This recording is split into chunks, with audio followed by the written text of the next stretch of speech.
كيفاش الأشخاص ذوي الإعاقة ينتخبوا؟ كل ناخب كفيف ولا عنده إعاقة في يديه تمنعه باش يكتب يوري بطاقة الإعاقة متاعه ويختار مرافق يدخل معاه للخلوة باش يكتب في بلاصتو.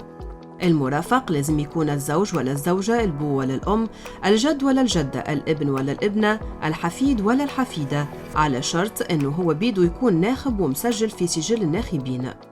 المرافق لازم يستظهر ببطاقة التعريف ولا الباسبور متاعه، وكان بطاقة التعريف ما توريش صلة القرابة يلزم يستظهر بأي وثيقة أخرى تثبت صلة القرابة. وكان الناخب صاحب الإعاقة ما عندوش مرافق، رئيس مكتب الاقتراع يكلف أي ناخب آخر من الصف باش يرافقوا للخلوة. قبل ما يرافقوا للخلوة يغطس المرافق صبعه صغير متاع يده اليسار في الحبار. للمزيد من المعلومات يمكنك الاتصال ب 1814 أو زيارة موقع الويب easy.tn أو صفحة الهيئة على الفيسبوك.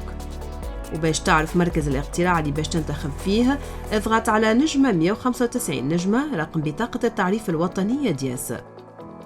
الهيئة العليا المستقلة للانتخابات، انتخابات أعضاء مجلس نواب الشعب الدورة الثانية، نختار اللي يمثلني.